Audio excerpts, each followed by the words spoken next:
Oh, all right. So thank you so much, Dr. Elias, for being here with us this afternoon. I will turn it over to you. Terrific. Okay, today we'll talk about sarcoma. It's a complicated field, and if you look at the NCCN guidelines for management, a lot of it says plus minus consider this, get expert opinion, because we, unlike, let's say, breast cancer, we have a paucity of real randomized large-scale data to actually deal with. This is a fairly typical type of sarcoma, as you can see, quite advanced, large, big lump. And it's always a little bit surprising that people tolerate lumps that are growing before seeking opinions. I will not necessarily cover all of the sarcoma. Now, how do I advance the slides? Oh, here we go. Okay. So there are about 13,000 new cases of soft tissue sarcoma per year. And as you see, about 5,000 deaths. So it is certainly more lethal than breast cancer, probably less lethal than pancreatic cancer, for example. And about half of them are localized at presentation, and about 16% are metastatic, and typically most sarcomas present with lung metastasis as the main area that they can set up shop. Overall, 5-year survival is about 83% for localized disease, and about 16% if there's metastatic disease. Median survival of metastatic sarcomas are roughly 18 months.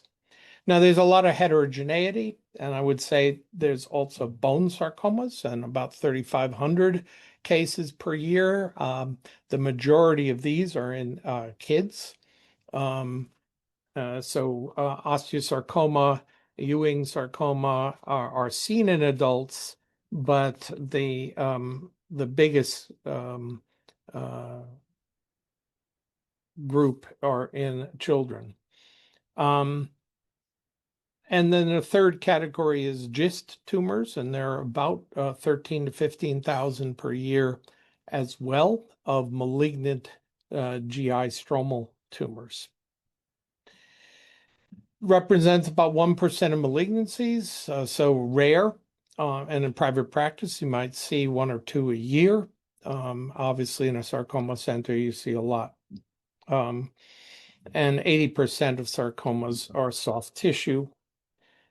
They can arise pretty much anywhere in the body. So they can arise in brain, they can arise in bone, and various connective tissues, in blood vessels, which are basically everywhere, and so forth. And there are about 100 different malignant subtypes, and there are probably at least 150 benign entities that are also soft tissue, connective tissue types of tumors. About half of them have specific genetic characteristic chromosomal or genetic aberrations, and about half of them have complex karyotypes, so that genetic evaluation is frequently important for characterization of the specific histology. And there's a nice table in the NCCN guidelines that gives you a whole list of fusions as well as mutations that are seen.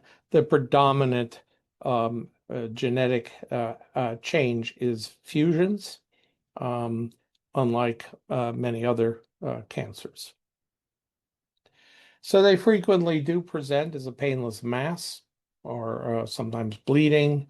They're frequently mistaken for hematomas or benign entities, a muscle strain, with a bleed, and about half of them are in the thigh, buttock, and groin, and the other half are elsewhere in the body. And lymph node involvement, for example, is particularly rare except for a few subtypes, such as synovial sarcoma, clear cell, epithelial, and angiosarcomas, rhabdomyosarcomas. But otherwise, lymph node involvement is quite rare. Can be seen, but frequently the radiologist thinks it's a lymph node, but it's actually a mass that's independent. So they can, again, arise anywhere. Typically, the osteosarcomas, Ewing sarcomas are in bone. One can have extra osseous disease as a primary. Those are somewhat genetically different compared to the ones that are in bone.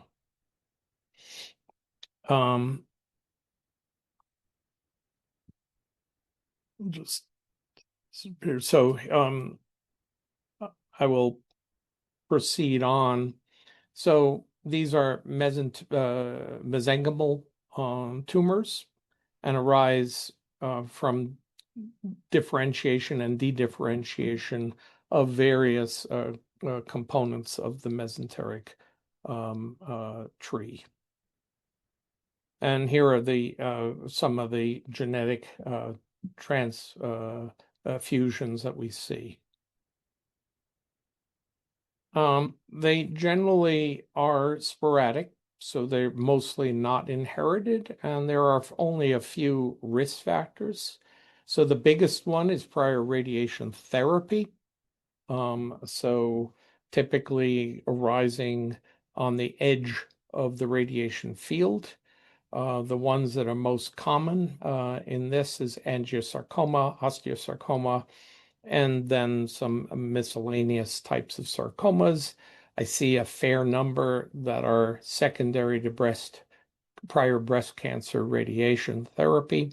The lag time between exposure to the sarcoma ranges between 2 and about 30 years. It's not clear whether a sarcoma emanating or arising 40 years after prior radiation is necessarily a radiation-induced type of tumor. There are a few genetic syndromes, the most common of which are probably the retinoblastoma, neurofibromatosis. Li-Fraumeni is the p53 mutation. And the two most common tumors in Li-Fraumeni are sarcoma and breast cancer. Although, as you know, these patients can develop brain cancers, leukemias, and a variety of other tumors. The one type of sarcoma that probably doesn't arise in Li-Fraumeni is liposarcoma. The well-differentiated, dedifferentiated liposarcoma is characterized by amplification of chromosome 12 and has MDM2 and amplification, sometimes at 100-fold amplification, and therefore inactivates p53 by sequestering it, and so almost inevitably has wild-type p53 as its genetic background. Agent Orange, vinyl chloride, and possibly very heavy exposures to pesticides in farming are known risk factors. And then chronic lymphedema certainly appears to at least promote the formation of or the clinical evidence of a sarcoma. Trauma may or may not be related. So essentially, if you have a 5-centimeter mass, particularly one that's growing, then you have to first think of sarcoma. And the classic findings is basically a mass. The biggest problem is if you contaminate the field by either violating tissue planes, fascial planes, or have a biopsy that is in the wrong place, you may, and in fact, make a mistake and subject the patient to requiring an amputation as opposed to a limb-sparing type of procedure. So these do require planning with regard to how you biopsy them, as well as the unfortunate aspect of making a mistake with the possibility that this is a sarcoma, and, for example, inserting a drain into a necrotic mass. So there are issues with regard to inadvertent procedures that would be harmful to the patient. Staging I won't go through, but basically the bottom line is size and grade are the two major issues. Essentially, high-grade tumors, grade 3, are quite aggressive. They have a fairly high risk of metastatic disease. They have also usually are pretty quickly growing. They have an increased risk of local recurrence as well. A grade 1 tumor can be quite indolent and will have a much lower risk of metastatic disease. Will also have a lower sensitivity to things like chemotherapy. So the management basically of many soft tissue sarcomas relates to the size and the grade. As the tumor size goes up, the risk of recurrence goes way up. For example, if we take a grade 3 limb sarcoma, let's say an undifferentiated pleomorphic sarcoma, UPS, if it's, let's say, 2 centimeters, the risk of metastatic disease might be about 10%. Whereas if you have a 10-centimeter lesion, the risk of metastasis is probably about 70 to 80%. And there is actually a nice program looking at nomograms, as well as a program called Sarculator, which can provide some prognostic information about the specific subtype of sarcoma, the patient's age, the size of the tumor and the grade, and then gives you a sense of how significant the risk is. Bone sarcoma staging is much less effective, in part because it contains a mix of histologies that have very different natural histories and biological behavior. So chondrosarcoma, for example, is usually a much more slowly growing tumor, whereas osteosarcoma and Ewing's are highly aggressive, and having it in the same staging system needs revision.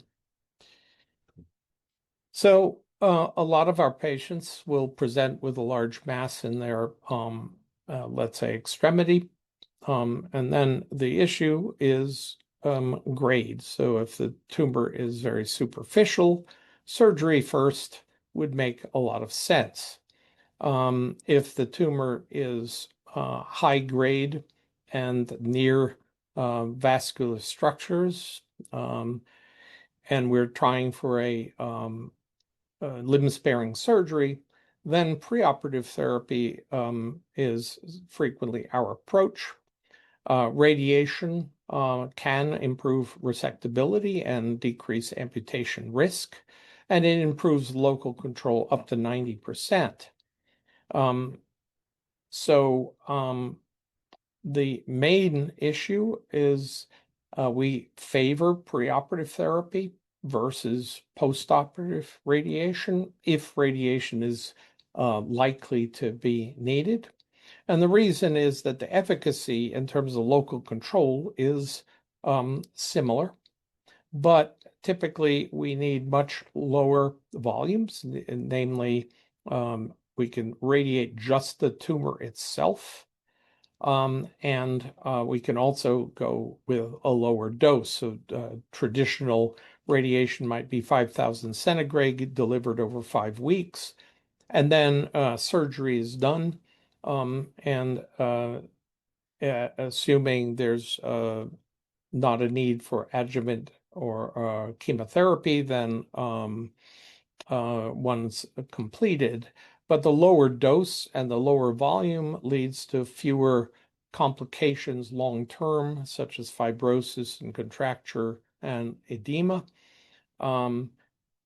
Whereas postoperative treatment is usually to something like 66 gray. While there might be fewer wound complications, the long-term complications are more substantial. Now, chemotherapy is somewhat controversial. There are certain types of sarcomas that are very sensitive to chemotherapy, and I list them here. And those have been shown to improve survival. However, for example, in the middle group, chemotherapy is administered some of the time, particularly for UPS and myxofibrosarcomas, angiosarcomas, but only for high-grade tumors typically. And again, the problem with the chemotherapy, which I'll briefly address, is that it has a substantial toxicity to it. So the traditional adriamycin ifosfamide-based chemotherapy has about a 1% increased chance of heart failure, about a 1% increased risk of leukemia, and about a 5% risk of renal failure. And this is predominantly from the ifosfamide. And so if you're talking about, and then, sepsis would be another 0.5 to 1%. So you're talking about absolute serious complications with the AIM or the MAI regimen that offset benefit. And when we look at benefit, this regimen reduces the risk of recurrence by about 36%, at least in high-grade limb sarcomas. And so you need a risk of metastasis that's very high, at least 50%, to make this type of chemotherapy worthwhile.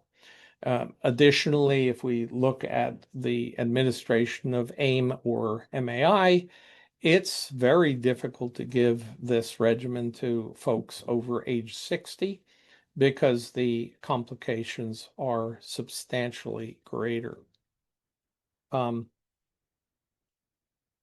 So this is just an example of a sarcoma that was biopsied, padded in.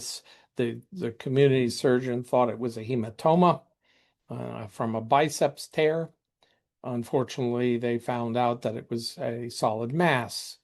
The good news in this case is that the incision that was made is longitudinal and so won't actually compromise subsequent treatment. Had this been, for example, horizontal, then the patient would have had to have that scar fully resected, and it might have led to inability to save that limb. And this is a large, high-grade myxofibrosarcoma.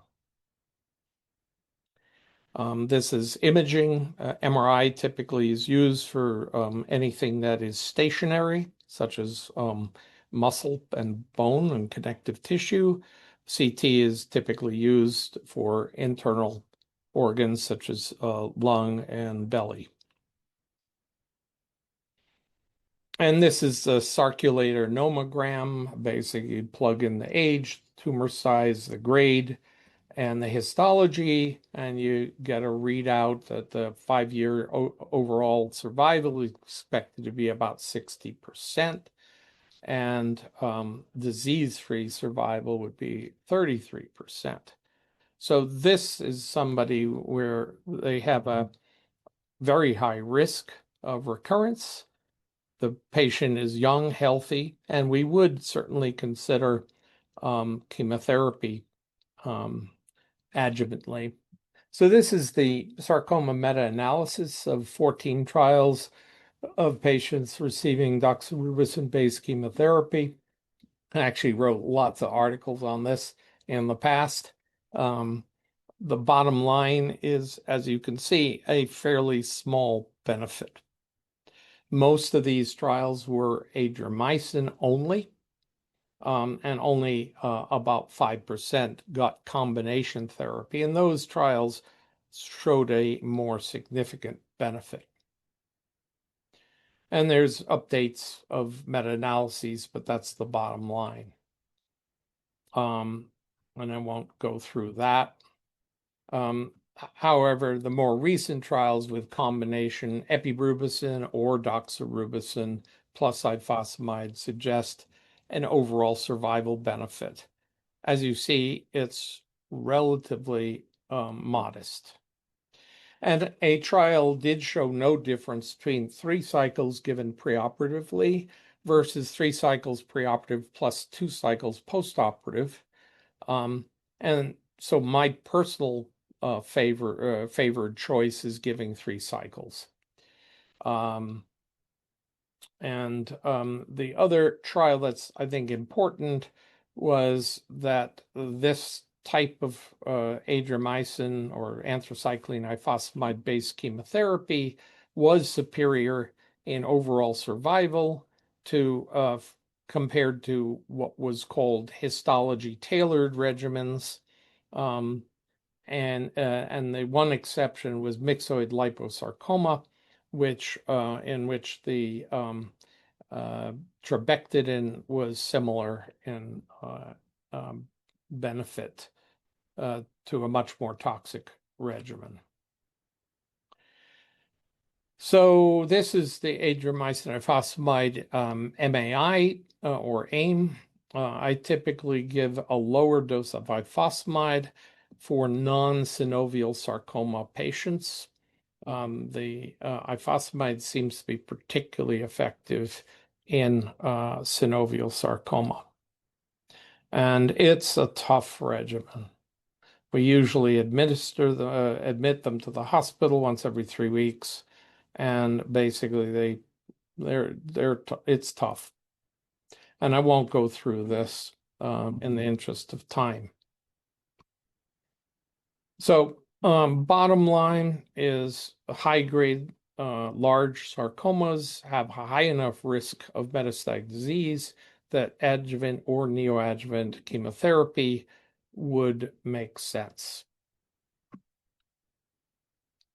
And so this particular person that we showed before had 6 cycles of MAI, not my patient, because I don't usually give 6 cycles, but anyway, it's certainly well within the range of standard of care, and got then neoadjuvant radiation subsequently, and then limb-sparing surgery.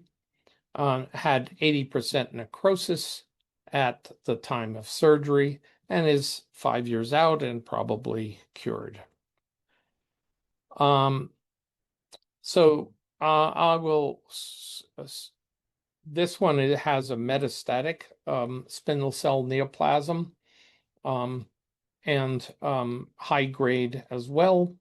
Got postoperative radiation and did get AIM times 6 cycles back in 2020, and then had a local recurrence, and then a PET CT showed multifocal disease. So with regard to metastatic disease, the goals of care are typically palliation if there's widespread disease. However, There is a strong literature for surgical resection or stereotactic radiation for oligometastatic disease. And sarcoma actually not infrequently has limited numbers of metastatic sites. And if one can completely resect sarcoma from, let's say, lungs, there is about a 20% 5-year disease-free survival with that approach. The details depend on how rapidly the tumor is growing, how long the disease-free interval was between the original resection and the development of metastatic disease, and certainly the number of nodules that one has to take out. Typically, the CT may show, let's say, 1 to 4 nodules, and the surgeon will typically find at least twice as many nodules with microscopic disease that they can feel enough of to remove. But for example, I have a patient who had a chondroplastic osteosarcoma back in the 1980s. That person developed 20 metastatic nodules in the lung, had an aggressive surgeon, all taken out, relapsed a year later with another set of metastatic nodules, again resected. Luckily, still had sufficient lung function to continue breathing. And then about 20 years after those resections, developed a similar recurrence in the kidney, which is an unusual site of metastatic disease. Had that resected, 9-centimeter mass. And he's been disease-free ever since, and he's still, working and is, up and around today. So that's a very long history. And in general, surgery is more favorable if the tumor is lower grade. We do try to get NGS on our tumors to look at clinical trials, mutation burden, PD-L1 expression. By the way, PD-L1 expression is not validated in sarcoma to decide on immune therapy, but there's certain diagnoses that appear to benefit, and I'll point that out a little bit later. Fusions are one of the more important aspects, although at present we have limited ability to target fusions or downstream molecular effects of fusions.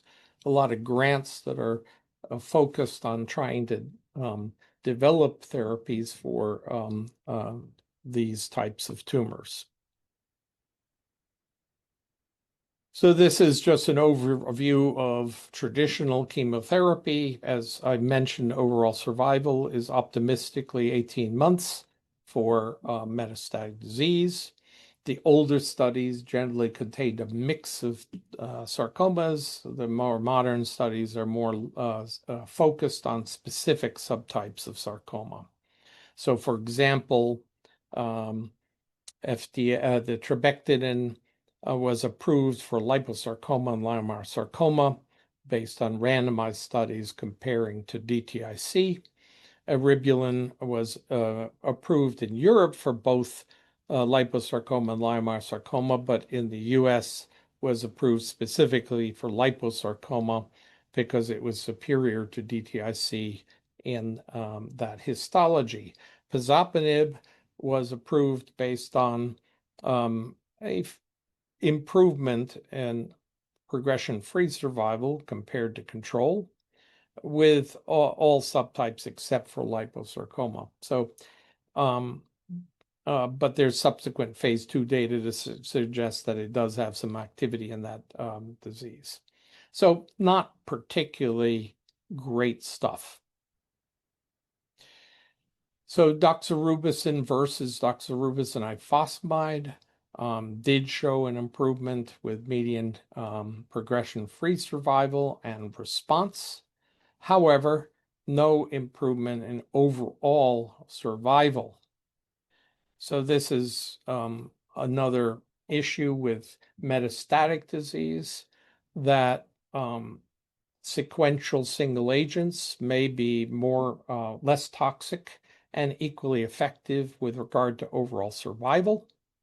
The one area where combination might be used, however, is somebody who's highly symptomatic and it really needs a response fairly quickly for palliation.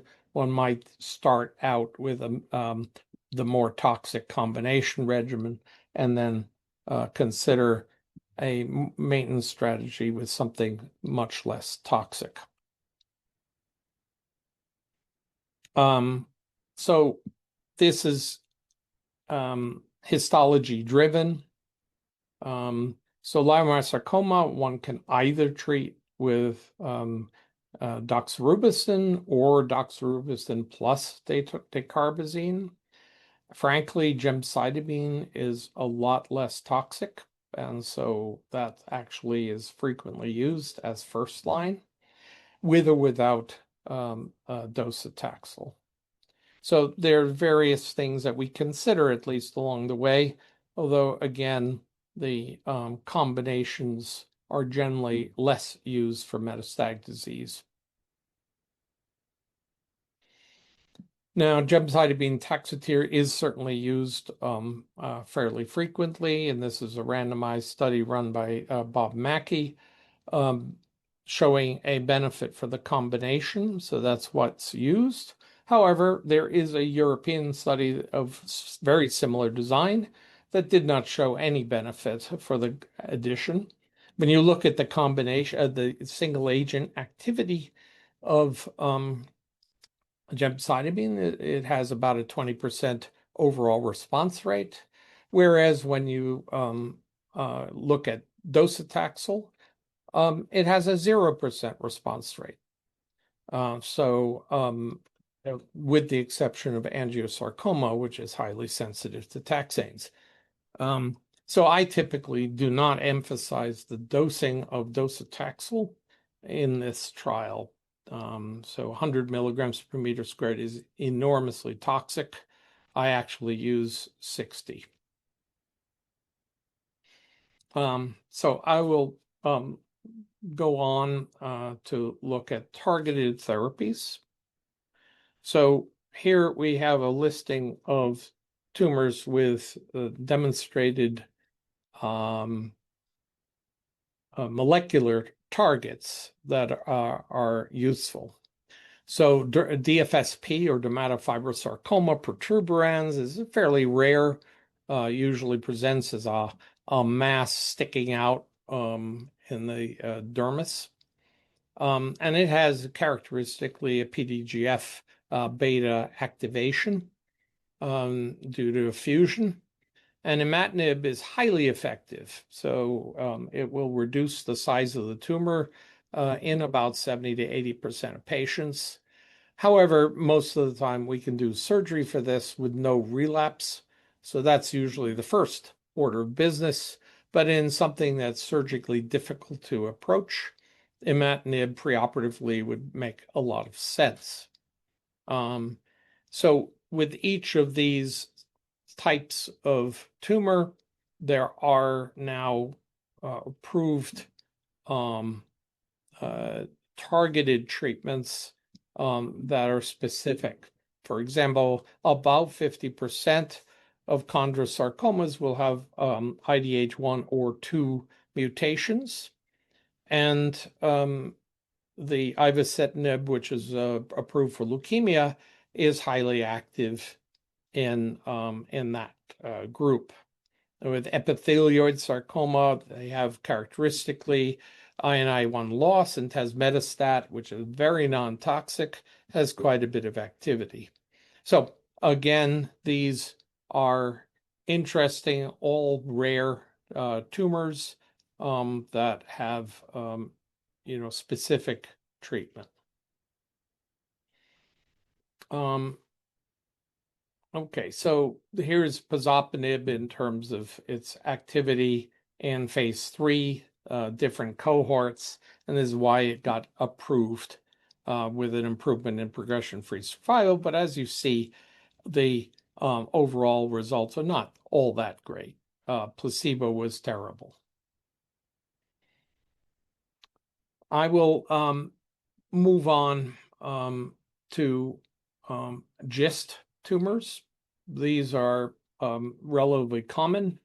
In fact, it's estimated that 1 in 8 people may have an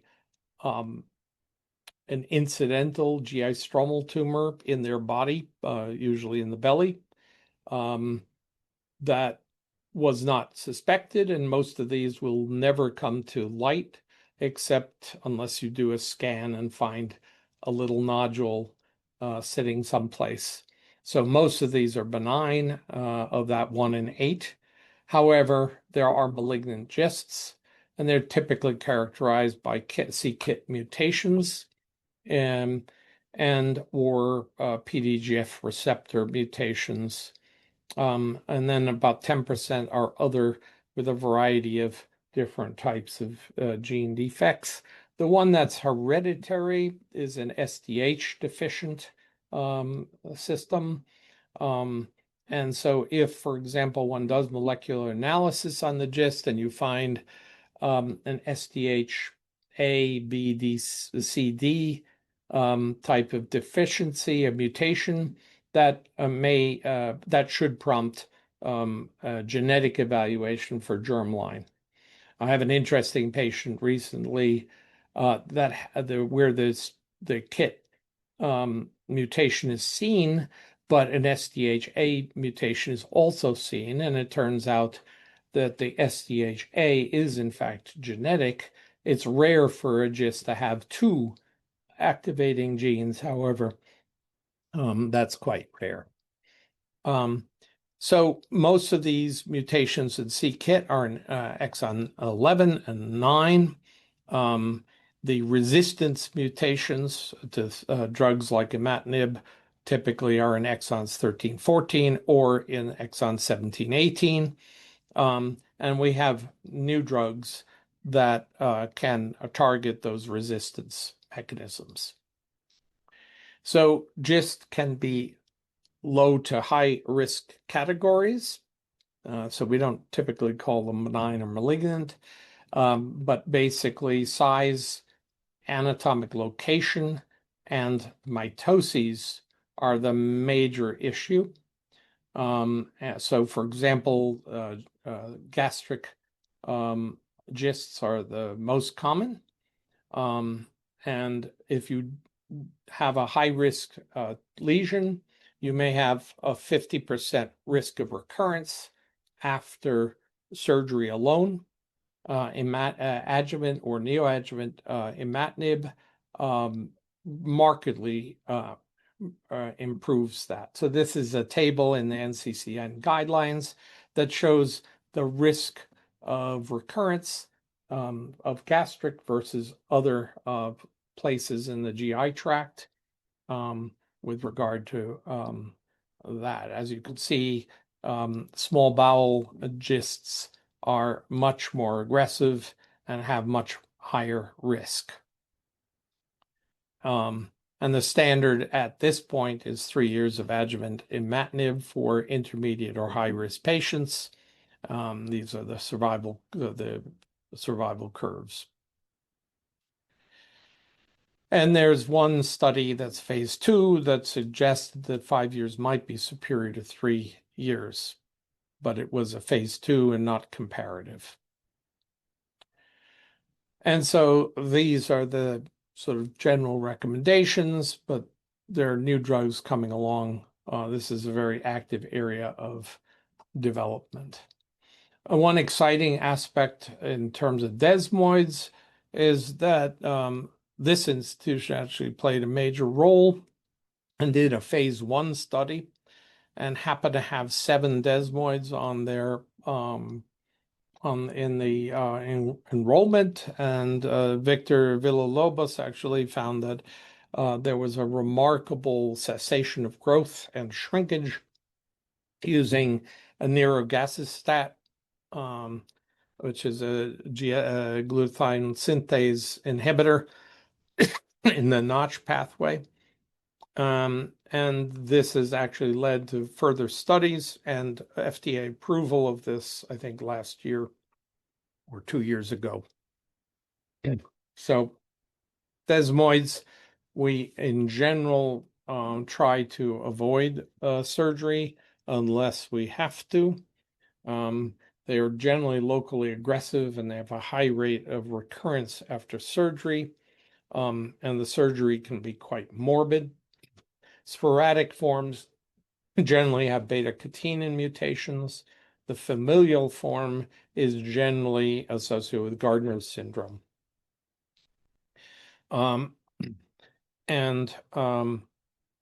We typically watch the patients most of the time, and there's a response rate of 20% in the placebo group. I have quite a few patients that I'm just watching. And there's a variety of treatments for this. I will skip that. And I will skip osteosarcoma in the favor of answering questions. So I will stop here and be happy to address questions.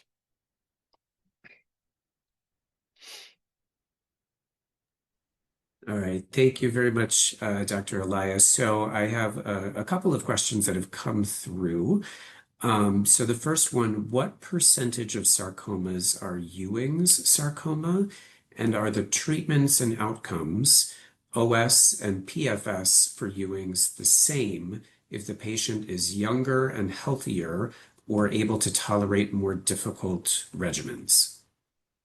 Right. So Ewing's is a small percentage of the bone sarcomas. It's typically presents in young teenagers is the highest incidence. There are sporadic cases in older individuals.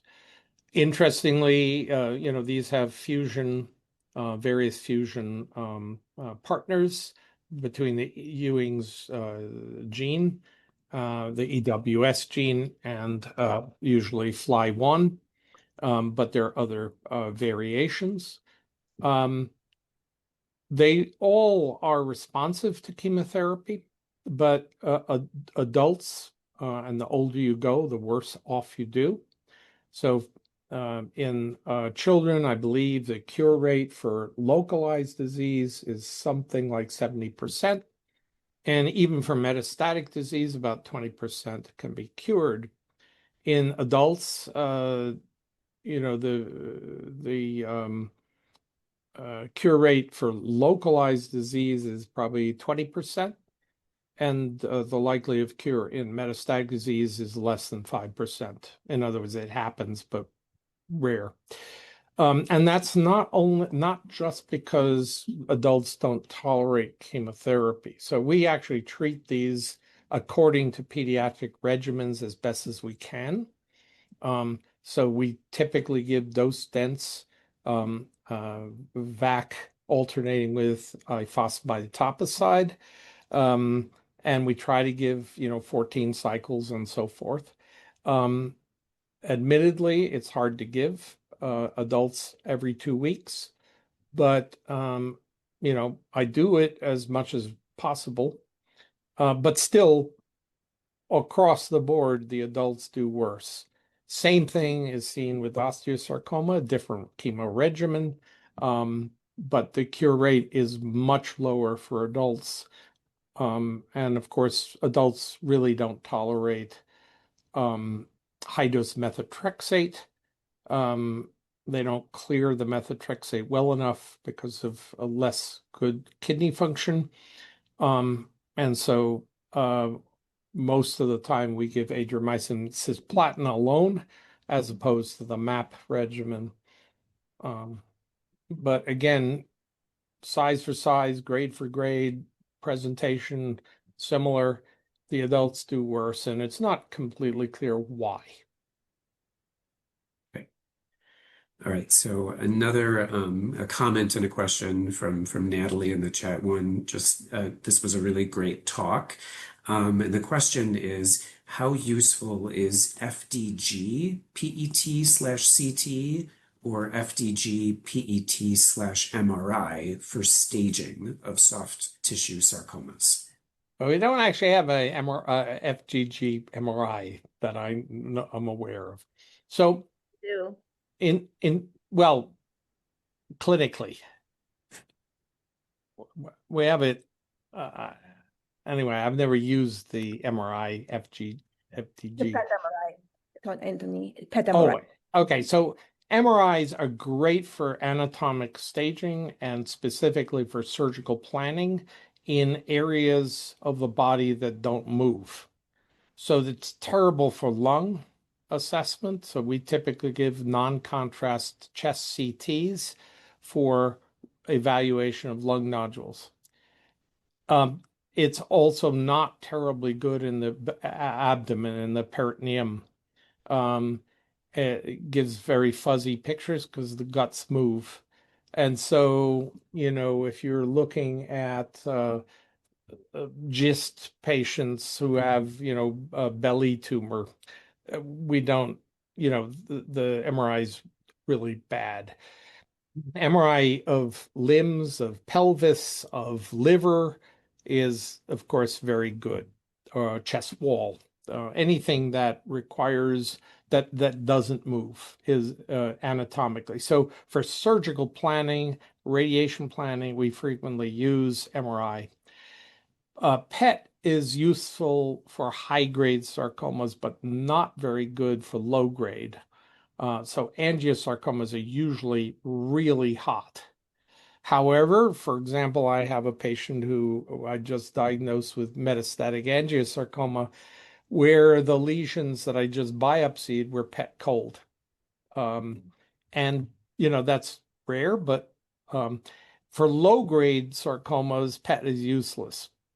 And I think this is a general rule of glucose uptake. Thank you. Great. Great. Okay, were there any other questions? Folks, feel free to come off mute. Any final questions for Dr. Elias?